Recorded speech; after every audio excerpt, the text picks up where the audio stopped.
So hello बच्चा party, स्वागत है आप सभी का। बच्चा party, we all are here to study nitric acid today. So guys, we are going to study nitric acid.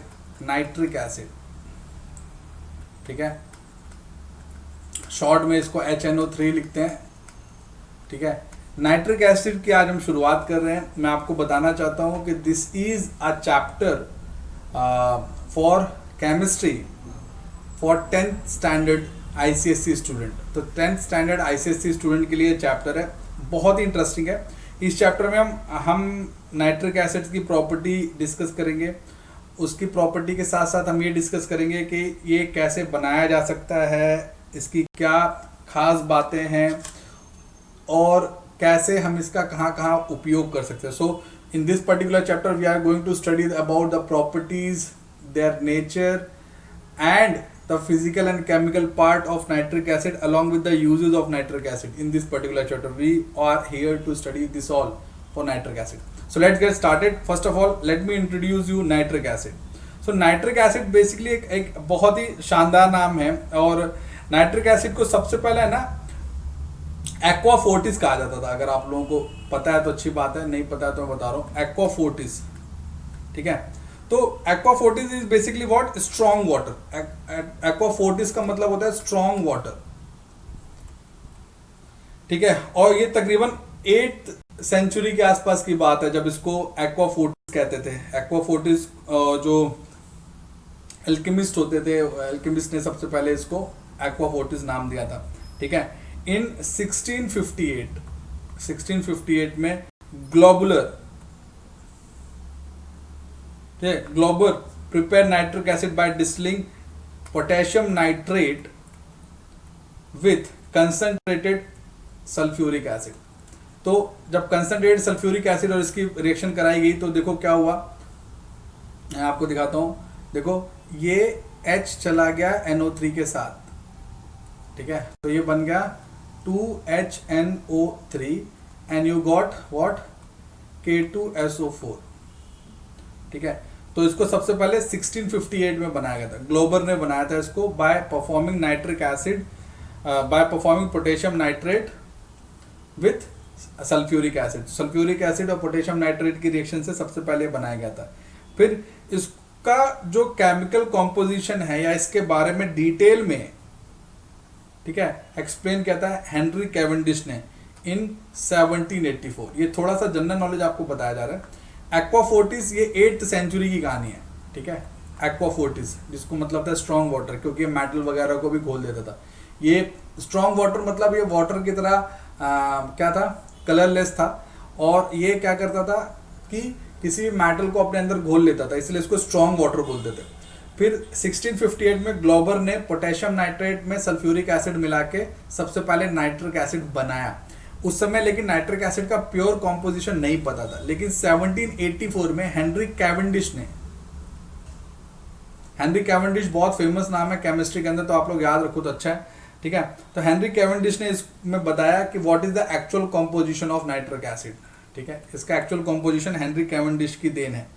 ठीक है बच्चा पार्टी, अब चक्कर ये है कि जो नाइट्रिक एसिड है, जैसा कि अपन नाइट्रिक एसिड थोड़ा देख लेते हैं। ठीक है, let's discuss nitric acid a bit. थोड़ा सा इसका स्ट्रक्चर आप देखो तब आपको ज़्यादा समझ होगा कि अगर मैं नाइट्रिक एसिड को आपको एक्सप्लेन करूं तो सबसे पहली चीज़ आती है इसका सेंट्रल एटम। इसका सेंट्रल एटम है नाइट्रोजन। ठीक है, अगर हम नाइट्रोजन की बात करेंगे तो nitrogen has 5 electrons in the outermost shell.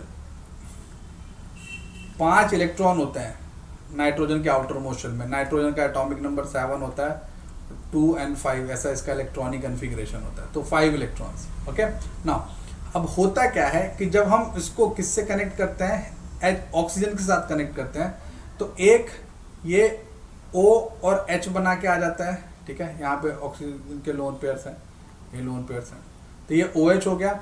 यहाँ पर एक डबल बॉन्ड बना के आ जाता है और ये वाला चला जाता है कोऑर्डिनेट बॉन्ड बना के। तो बेसिकली अगर आप इसका स्ट्रक्चर देखोगे ना तो बड़ा अजीब सा स्ट्रक्चर है, कुछ ऐसा स्ट्रक्चर बनता है, double bond O, coordinate bond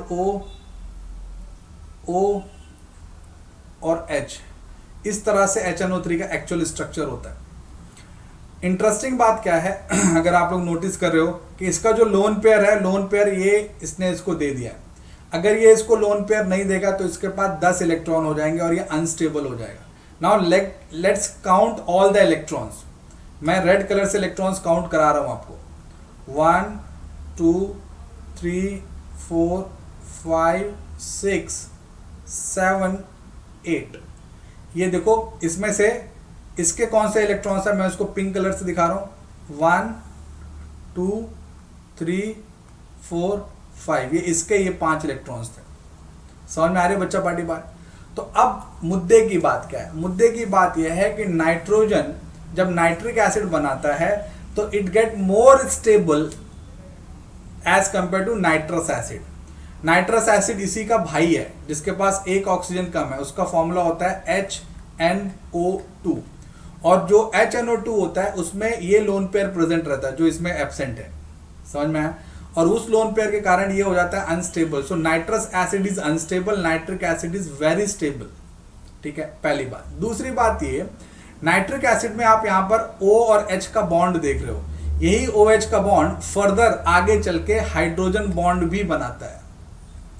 क्या बनाता है? H bond. Because of formation of H bond nitric acid क्या करता है? इजिली बॉइल नहीं होता या इसका बॉइलिंग पॉइंट बढ़ जाता है। ठीक है, nitric acid is a strong acid. पहली बात, ये H लूज कर सकता है आसानी से। ठीक है, कोई दिक्कत नहीं है, लेकिन H बॉन्ड बनाने की क्षमता होने के कारण ये आसानी से पानी में घुल भी जाता है। ठीक है, पानी में घुल पाना कोई बड़ी बात नहीं है नाइट्रिक एसिड के लिए। क्लियर बात समझ में आई यहां तक? अच्छा, अब बात आती है कि जो नाइट्रिक एसिड है इसका फॉर्मेशन कैसे होता है। मैं आपको बड़ा इंटरेस्टिंग सी चीज बताता हूँ नाइट्रिक एसिड फॉर्मेशन की, जो नेचर में होती है। मतलब नेचर मतलब जो नाइट्रोजन फिक्सेशन होता है उसके दौरान कैसे होता है। देखो, एटमॉस्फेयर में होती है नाइट्रोजन। पूरे स्टेप चेक करना, स्टेप एक एक स्टेप को काउंट करना जो मैं बना रहा हूं। ठीक है, जो एटमॉस्फेरिक नाइट्रोजन होती है वो एटमॉस्फेरिक ऑक्सीजन से रिएक्ट करता है in the presence of thunder और नाइट्रिक ऑक्साइड बनाता है जिसको बोलते हैं 2NO, है ना, नाइट्रिक ऑक्साइड। अब क्या होता है, ये नाइट्रिक ऑक्साइड फर्दर ऑक्सीडाइज होकर O2 से रिएक्ट करके 2NO2 बनाता है, नाइट्रोजन डाइऑक्साइड। ये नाइट्रिक ऑक्साइड था प्यारे बच्चों। ये नेचर में होता है और ये अपने आप होता है, हमें कुछ करने की जरूरत नहीं है। Nitrogen dioxide. ठीक है, अब कमाल की बात क्या होती है कि ये जो नाइट्रोजन डाइऑक्साइड है ये कहाँ है? जमीन के नीचे। जमीन के नीचे क्या होता है? ऑब्वियसली आराम से इसको मिल जाता है पानी। तो ये जो नाइट्रोजन डाइऑक्साइड है ये पानी के साथ मिलकर, ठीक है, मैं इसकी बैलेंस रिएक्शन लिख रहा हूं, आप देख लीजिए।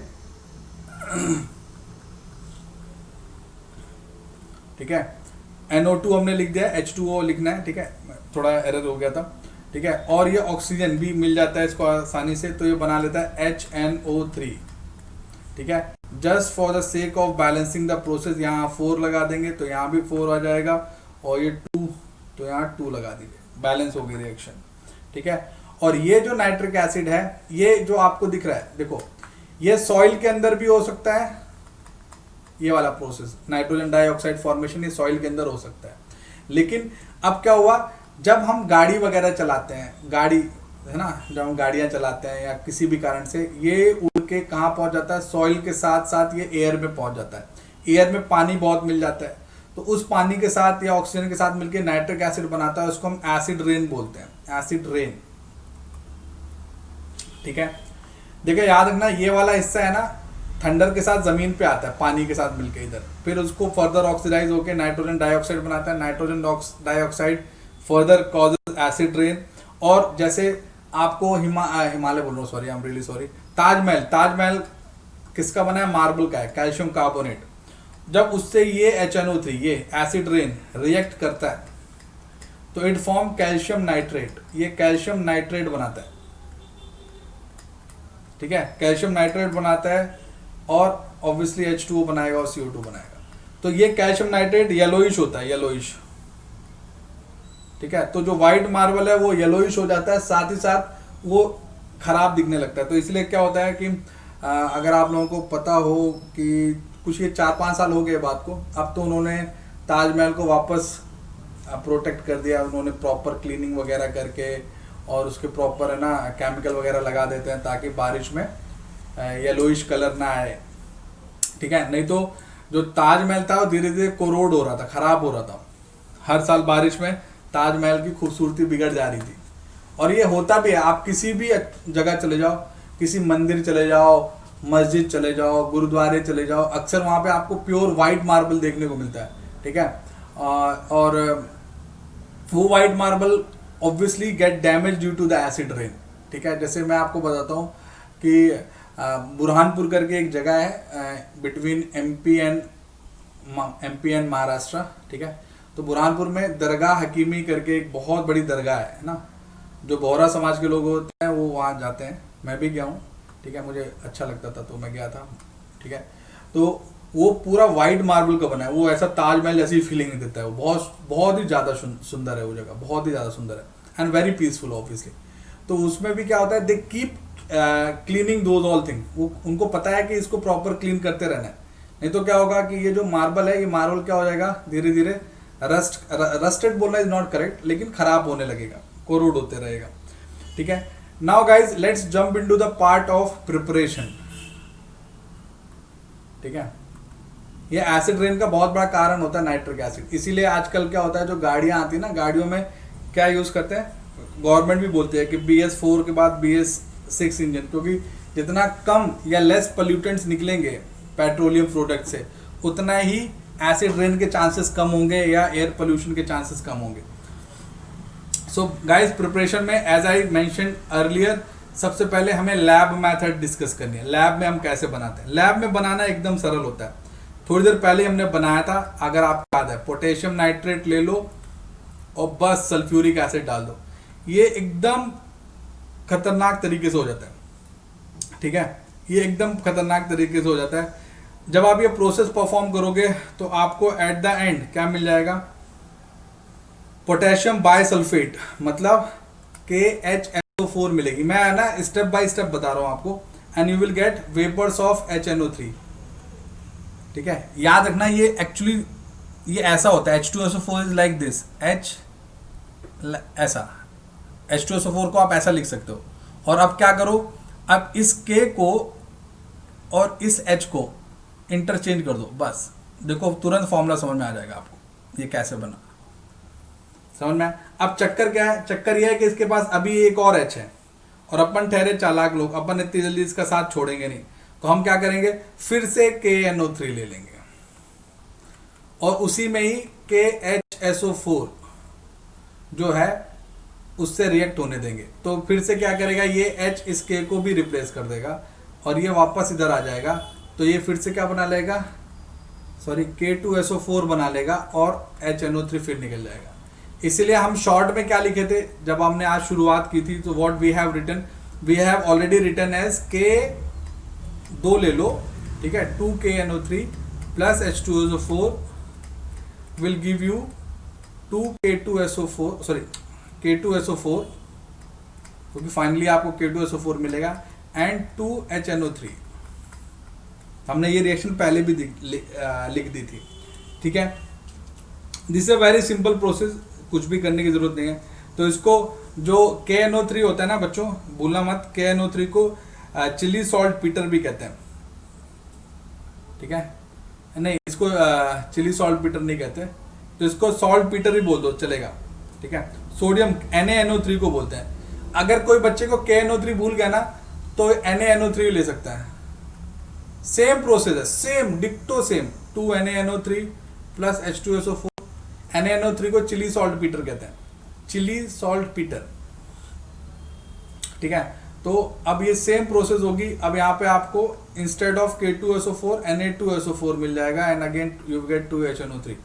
सो आपके पास दोनों हथियार है, आप इससे बना लो या इससे बना लो, it is absolutely up to you, कोई पंगा नहीं है, ठीक है। लैब में ये दोनों ही आसानी से अवेलेबल होते हैं, आसानी से अवेलेबल हैं, तो बस कोई दिक्कत ही नहीं, आप बनाओ, कोई दिक्कत नहीं, ठीक है बच्चा पार्टी।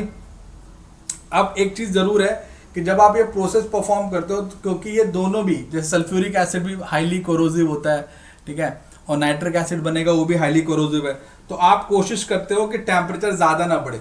तो बेसिकली टेम्परेचर मेंटेनेंस हमको बिलो 200 डिग्री सेल्सियस बना के रखना पड़ता है। क्यों? क्योंकि पता चला ऐसा ना हो कि हमने जो नाइट्रिक एसिड बनाया है वो रिएक्ट कर जाए, क्योंकि वैसे भी बहुत रिएक्टिव होता है, टेम्परेचर का इन्फ्लुएंस मिलेगा तो और फर्दर रिएक्ट कर सकता है। ठीक है, तो ये बहुत रिस्की भी होता है। ऑल्दो हम लैब में जो बनाते हैं, अपने केमिस्ट्री लैब में जो बनाते हैं, वो सिर्फ टेस्टिंग पर्पज से बनाते हैं। हमारा इंटेंट कभी भी ये नहीं होना चाहिए कि हम इसको कमर्शियली बनाएं लैब में बैठ के। ठीक है बच्चा पार्टी, क्लियर है, समझ में आ रहा है ना? अब बात करते हैं क्या कि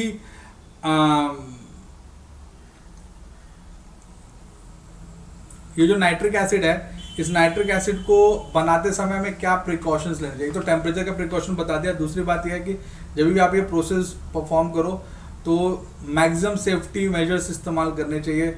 मतलब कोशिश करो कि ग्लव्स वगैरह पहनो, एप्रॉन वगैरह पहनो, और लेटेक्स या रबर के जो ग्लव्स वगैरह होते हैं, ताकि उस पर एसिड का इफेक्ट ना आए, क्योंकि धोखे से भी कुछ हुआ तो आपको सीरियस डैमेज हो सकता है। और इसमें जो नाइट्रिक एसिड के वेपर्स होते हैं that can also be so dangerous. तो आपको कोशिश करनी है कि एक एयर टाइट सिस्टम क्रिएट हो, ताकि जो नाइट्रिक एसिड बन रहा है उसके वेपर एक साथ एक जगह कलेक्ट हो जाए।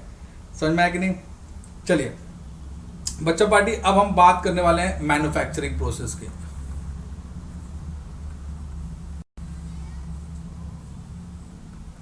ठीक है, as we definitely know that manufacturing process वो है जिससे हमें पैसा मिले या जिसके ऊपर हमारी पूरी चीज़ें चलने वाली है। मैन्युफैक्चरिंग प्रोसेस की सबसे खास बात ये होती है कि ये प्रोसेस बहुत इकोनॉमिकल होती है और इसमें प्योरिटी सबसे ज़्यादा होती है। ठीक है, अब इसमें क्या होता है, इसके लिए हम यूज़ करते हैं कौन सी प्रोसेस को बोलते हैं, ओस्टवाल्ड प्रोसेस। ठीक है, please make a note of it, it is called Ostwald process. This a very very important process, Ostwald process. और ये कई स्टेप्स में होती है। This process get done in multiple steps. तो पहला जो स्टेप होता है उसको अपन भी स्टेप 1 करके लिखते हैं। तो स्टेप 1 में बेसिकली कैटालिसिस होती है, तो इसको हम बोलते हैं कैटालिटिक चैम्बर। कैटालिटिक चैम्बर, ठीक है। तो इसमें क्या होता है, आपके पास होती है ammonia, we have ammonia. Ammonia को हम ऑक्सीडाइज करते हैं, मतलब जलाते हैं। किसकी प्रेजेंस में? प्लैटिनम की प्रेजेंस में। देखो प्लैटिनम इज इनर्ट मेटल, भूलना मत, प्लैटिनम इनर्ट मेटल है, पहली बात। दूसरी बात ये होता है कि platinum always work as an adsorbing surface. Platinum always work as an adsorbing surface. So वो ये दोनों गैसेस है ना, ये भी गैस है, ये भी गैस है। अब ये दोनों गैसेस है तो हम पता चला इनकी रिएक्शन कराने की बात कर रहे हैं, ये दोनों रिएक्ट ही नहीं कर रहे, तो हम प्लैटिनम के ऊपर इनको रिएक्ट कराते हैं, क्योंकि प्लैटिनम के ऊपर दोनों एड्सॉर्ब हो जाते हैं। ठीक है, अब आसानी से रिएक्ट कर जाएंगे। And we use to take a temperature approximately 700 to 800 degree Celsius.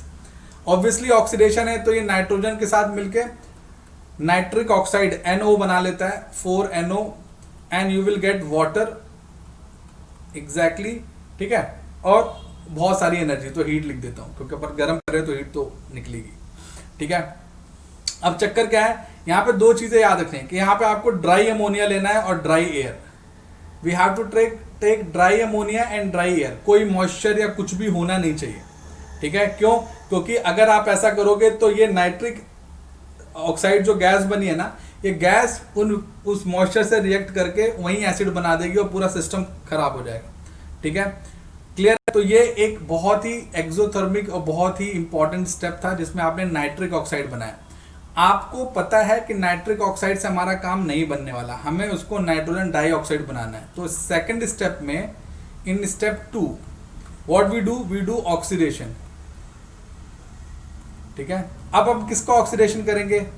इसका नाइट्रिक ऑक्साइड का। तो नाइट्रिक ऑक्साइड को हम फर्दर ऑक्सीडाइज करते हैं। ठीक है, अप्रोक्सीमेटली 50 डिग्री सेल्सियस, आसानी से हो जाता है क्योंकि ये प्रोसेस, और हमको मिलता है नाइट्रोजन डाइऑक्साइड। बस बन गई बात, यही हमारा मेन था। तो अब आ गए step 3। Step 3 is very easy and very obvious. हम जो नाइट्रोजन डाइऑक्साइड बनाए हैं, that nitrogen dioxide react with water in the presence of oxygen and it will give 4HNO3 which is also called nitric acid। और ये process बड़ी आसानी से होती है। होता क्या पता है, मैं अगर चैम्बर वाइज दिखाऊं ना आपको, तो इधर देखो, अगर एक नया आता है,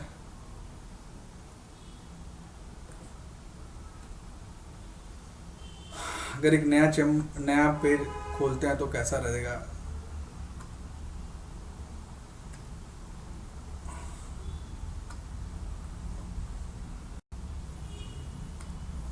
देखो, अगर मैं चैम्बर वाइज दिखाऊं ना तो ये कुछ इस तरह से अरेंजमेंट होता है। यहाँ पहले आप क्या करते हो, यहाँ से आपने दोनों गैसेस को डाल दिया, यहाँ पे दोनों गैसेस को डाल दिया, कंबशन हुआ, तो यहाँ से गैस मतलब यहाँ से निकली, ठीक है, और ये एक दूसरे चैम्बर में जाती है जहाँ पर नाइट्रोजन डाइऑक्साइड बनता है। फिर इसको हमने एक फर्दर चैम्बर में भेज दिया।